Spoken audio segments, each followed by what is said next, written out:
Hey, everyone. I'm Isla. I never thought I'd be telling this story. Not like this, not to the world. But I guess sometimes life leaves you no choice. What happened to my family, it changed everything. And I promised myself, if I survived it, I would share the truth.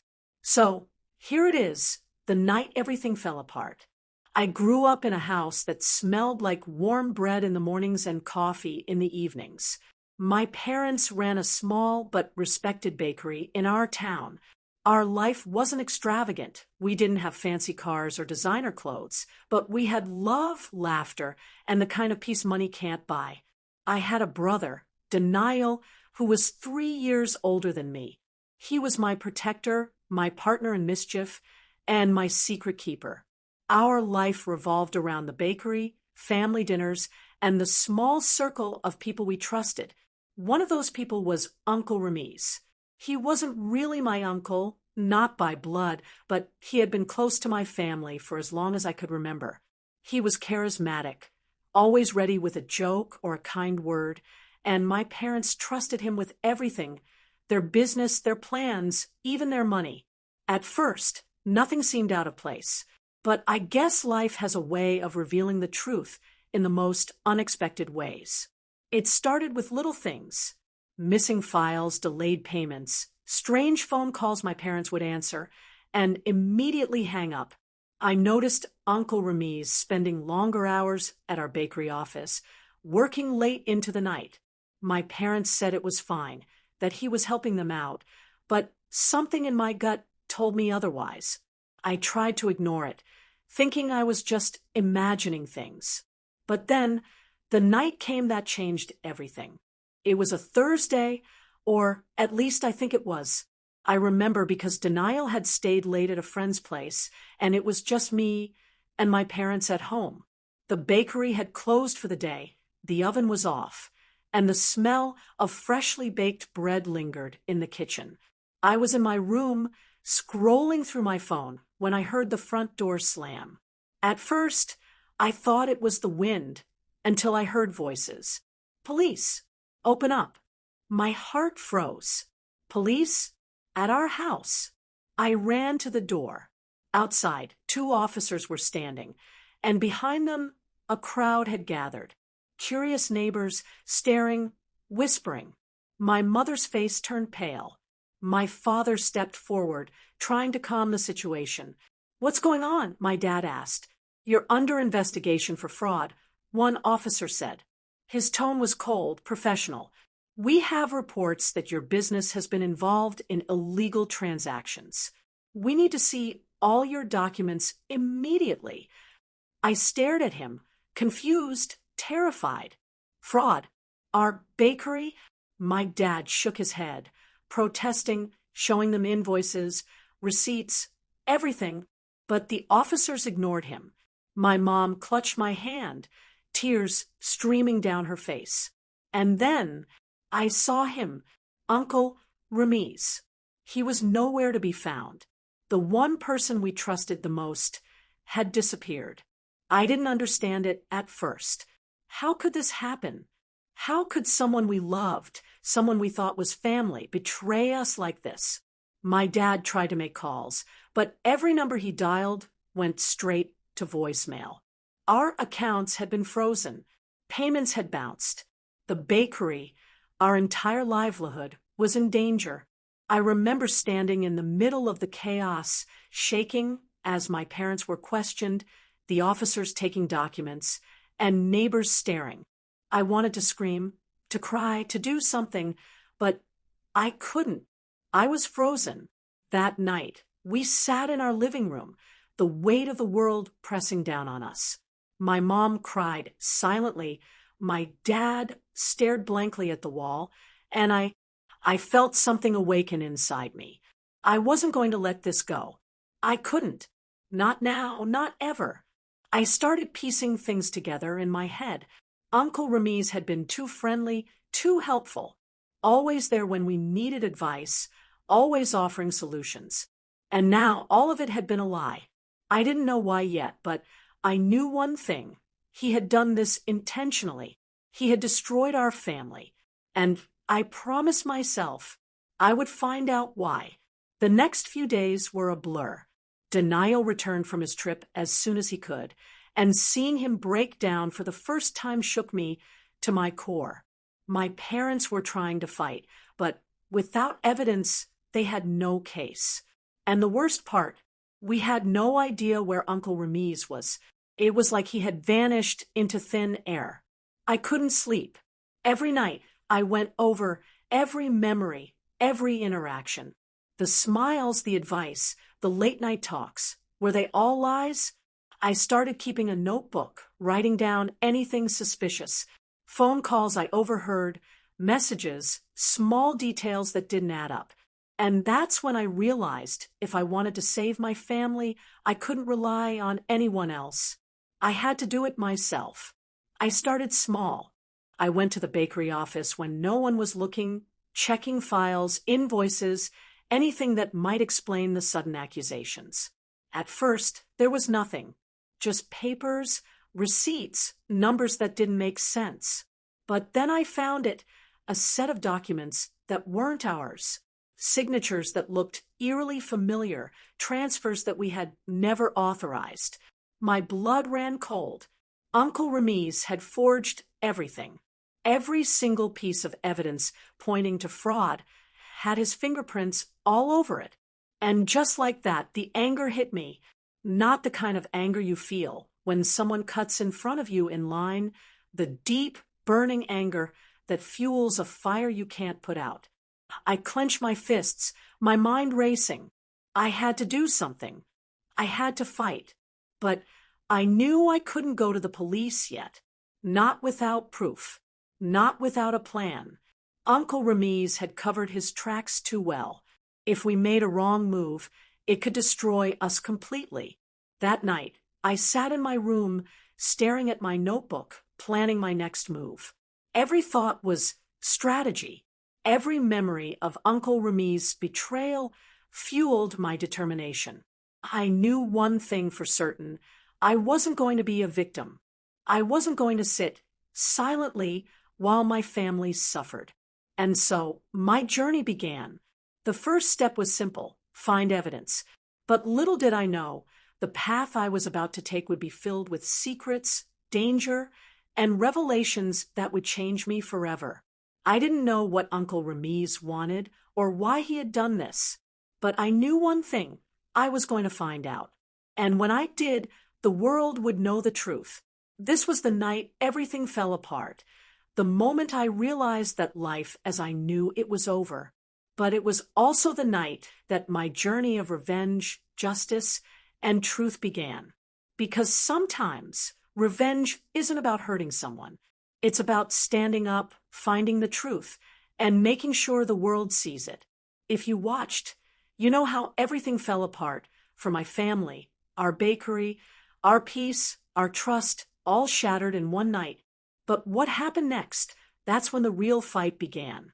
After the police left, after my parents cried themselves to sleep, I realized I couldn't wait for a miracle. Uncle Ramiz had vanished, leaving destruction in his wake. And I knew something: he hadn't acted alone. There were details, small but important, that didn't make sense.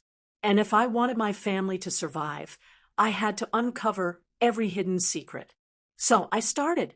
I began with the documents I had found in the bakery office.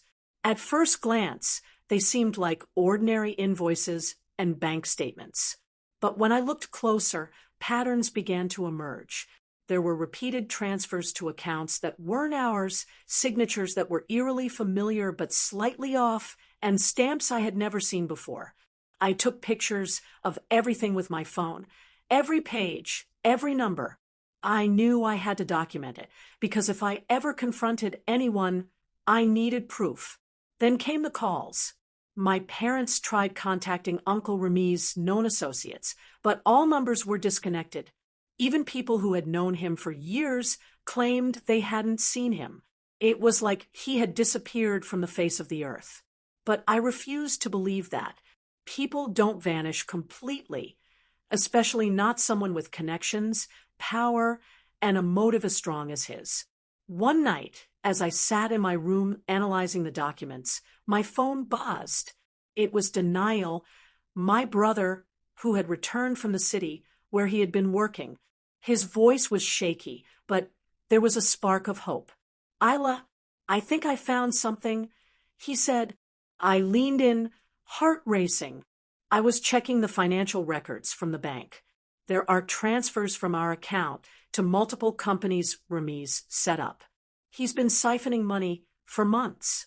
And I think he tried to frame us so he could take over the bakery legally. I swallowed hard. This wasn't just betrayal. This was calculated, cold, and cruel. And it explained why our accounts were frozen, why the police had been called, why Uncle Ramiz had disappeared so suddenly. The next day, I went back to the bakery, alone. My parents were too exhausted, too afraid. Denial had returned to the city temporarily to gather more evidence, and so it was just me. I opened the small office at the back, where all the important documents were kept. The air smelled faintly of dust and paper, nothing unusual, except for one drawer that had been locked for as long as I could remember. I had never noticed the tiny keyhole in the corner. Curiosity and maybe desperation got the better of me. I found a small hairpin in my bag and, after several minutes of fiddling, clicked the lock open. Inside, folders upon folders of documents, files labeled with dates and numbers. At first, it was overwhelming. But then a particular folder caught my eye. Ramiz Confidential. Inside were contracts, letters, bank statements, all pointing to the same shocking truth. He had been planning this for months. He had forged my father's signature on multiple contracts, transferred money to accounts in other cities, and even manipulated some employees to cover for him. I took pictures, my hands trembling. I felt a mix of fear, anger, and determination.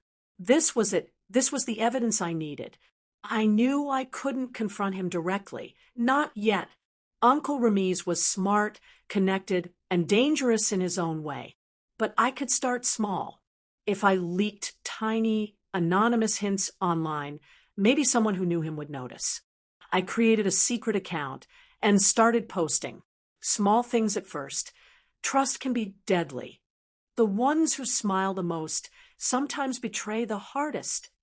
Cryptic, mysterious, enough to get attention, but not enough to reveal myself. Within days, I noticed comments from people who knew him. Someone asked, "Are you talking about Ramiz Khan?" Another wrote, "I've been suspicious of him for months. Keep posting." I felt a thrill. Someone else had seen what I had seen. I wasn't alone. But the thrill quickly turned into fear. Posting about him online, even anonymously, could backfire. He was clever. He might track it down. So I had to be careful. Every post, every message had to be calculated. Then something completely unexpected happened. While going through the files again, I found a small envelope tucked under a stack of papers. Inside was a USB drive with no label.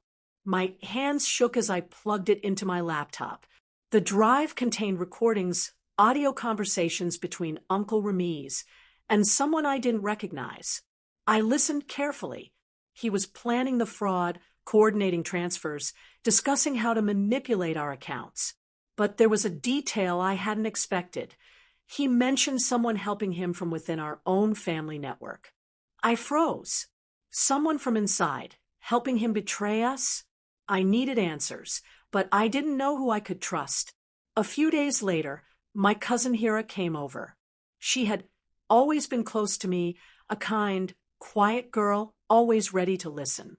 She noticed my tense demeanor immediately. "What's going on, Isla?" she asked gently. I hesitated, but I decided to tell her, not everything, but enough about the documents, the fraud, the online posts, about Ramiz. Her eyes widened. I think I know something," she whispered. "I saw him once talking to someone from the company. I didn't know it was illegal, but now it makes sense. I can help you." At first, I was hesitant. Could I trust her completely? But I had no choice. Together, we started piecing the puzzle. Hira remembered minor details, the way certain employees acted, files that were always moved, unusual transfers. It all started fitting together. Weeks passed. Every night, I would sit in my room with Hira over video call, denial in the city checking banks, and my notebook filled with notes, photos, and recordings. Then, one night, I found it, the proof we needed. A set of contracts, signed with forged signatures, transfers to accounts in multiple cities, and recordings of Uncle Ramiz admitting to everything. The pieces finally connected. He had set us up completely, making us look guilty, so he could take everything for himself. I felt a strange mix of relief and rage. Relief that I finally had proof. Rage at the betrayal, the lies, the months of manipulation. And fear. Fear of what he would do if he found out we had discovered him. And then, just when I thought I was alone in the office, I heard the door creak open. My heart stopped. Someone was behind me. I froze, holding my breath. A shadow moved across the room. And then I recognized her. It was Hira. She had come in person. I couldn't wait any longer, she said softly. We need to move fast. He's planning something, and we can't let him know we found the evidence. I nodded, my mind racing. This was it. The real game had begun. Because now, I wasn't just uncovering secrets. I was preparing for the moment when the world would know the truth.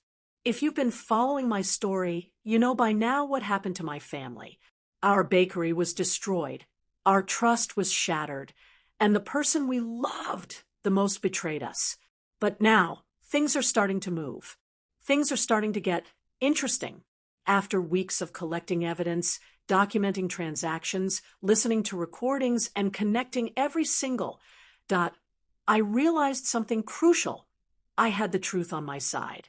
And truth has a way of finding its way to the light. I had always been someone who knew her way around social media. Not for fame, not for attention, just scrolling, sharing, and sometimes helping friends with online projects. But now, my skills would serve a different purpose. The problem was this: I couldn't confront Ramiz directly. He was clever, connected, and extremely cautious. But the world was another story. The world doesn't care about power, status, or connections. The world cares about truth. And if the truth is loud enough, the world listens. I created a secret YouTube channel. Not mine, completely anonymous. I called it The Man Behind the Mask. I started small. My first video didn't name anyone. I just narrated a story about a family betrayed by someone they trusted, about a businessman who manipulates and destroys, about the consequences of greed and lies. I included hints, shadows of reality, but nothing concrete enough to identify him. Yet, I uploaded it and waited. Within hours, the video got views. A few hundred at first, then thousands. Comments started coming in. This sounds familiar. Could this be about Ramiz Khan? I think someone is finally telling the truth. My heart raced. People were noticing. Someone, somewhere, knew exactly who I was talking about. But then the thrill of attention came with fear. I knew Ramiz would notice too. He was smart. He had networks, lawyers, and resources.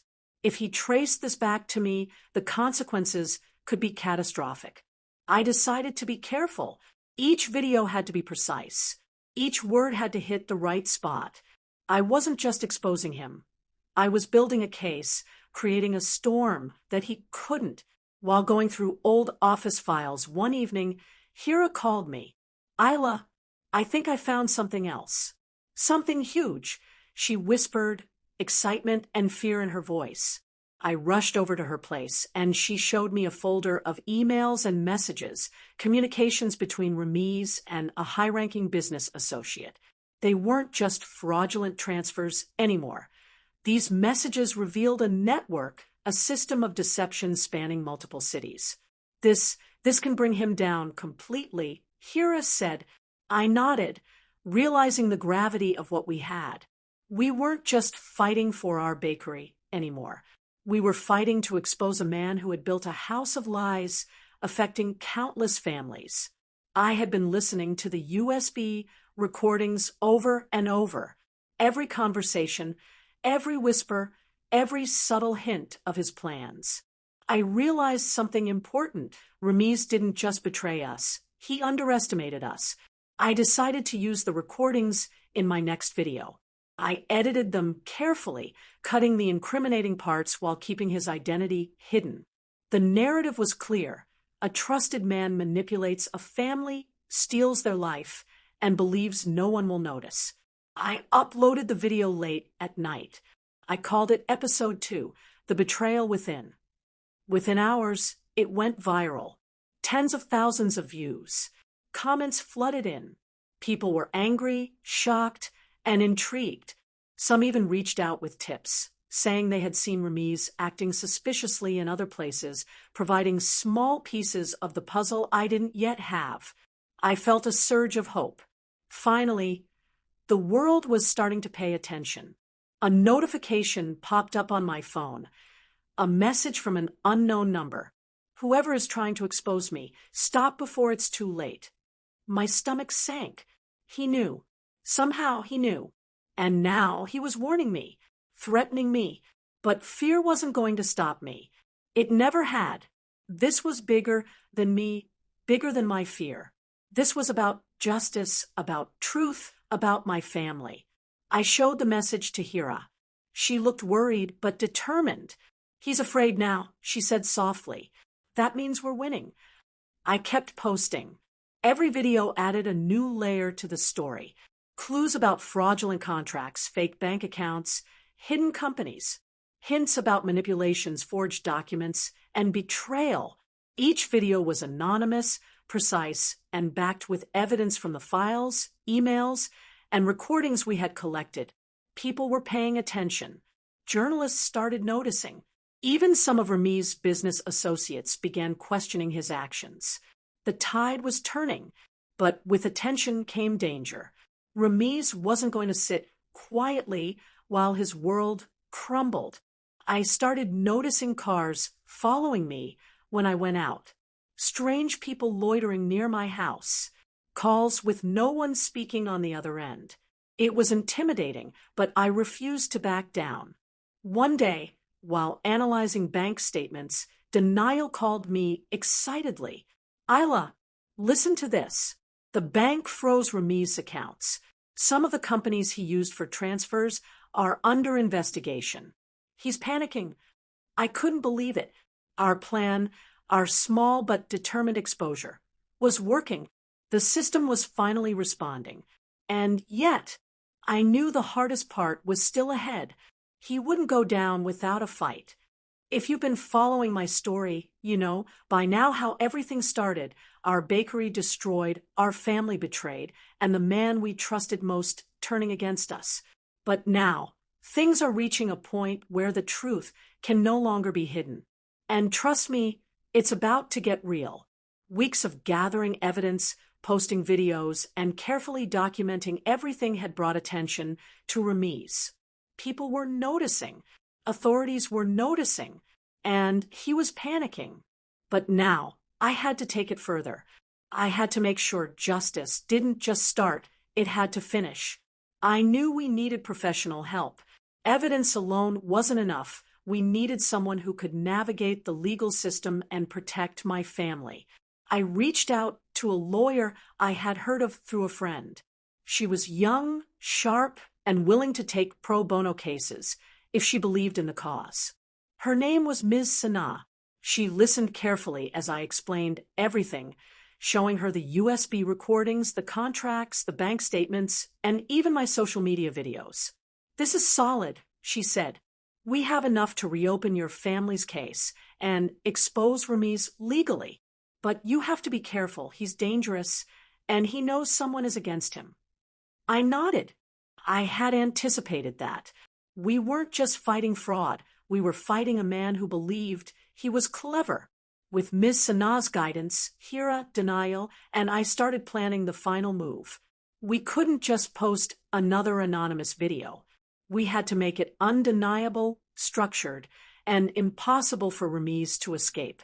We decided on a 5-episode series, each revealing a different part of his betrayal. 1. The beginnings, how he gained our trust. 2. The betrayal, the transfers, the forgeries, the lies. 3. The network, connections, accomplices, hidden accounts. 4. The consequences, families and businesses affected by his actions. 5. The truth revealed, complete evidence, calling authorities to act.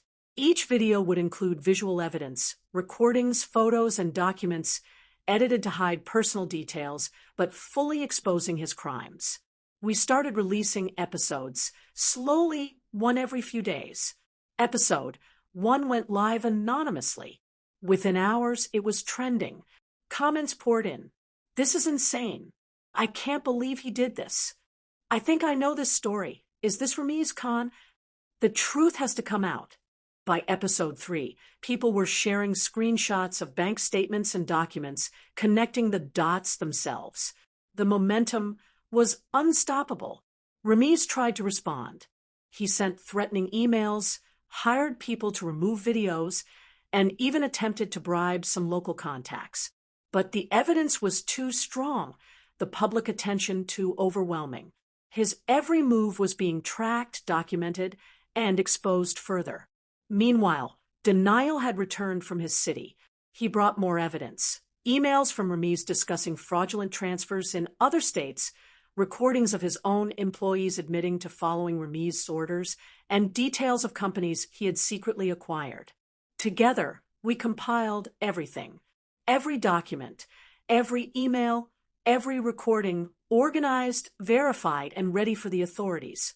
I narrated it personally for the first time. Not anonymously. My voice, my story, my family's struggle, all laid bare.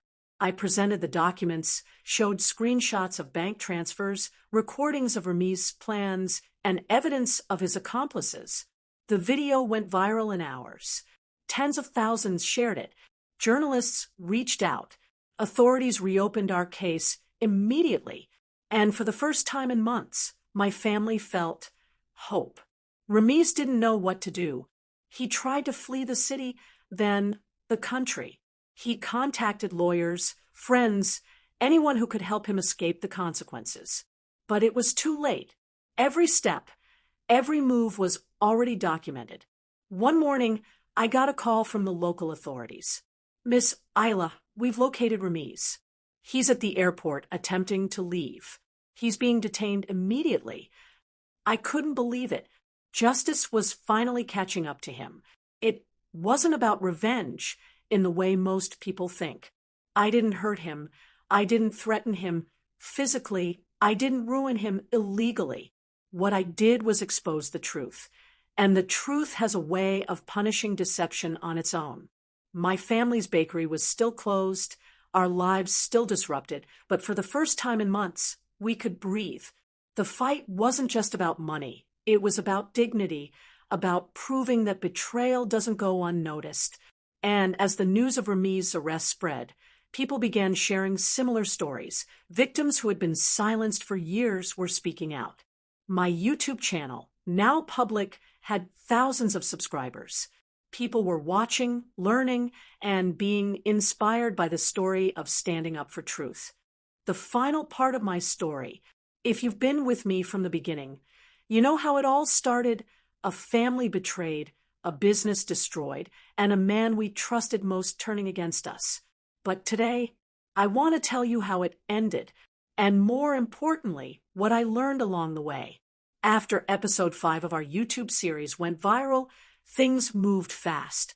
Authorities reopened the case, verified the evidence, and started investigating Ramiz's network.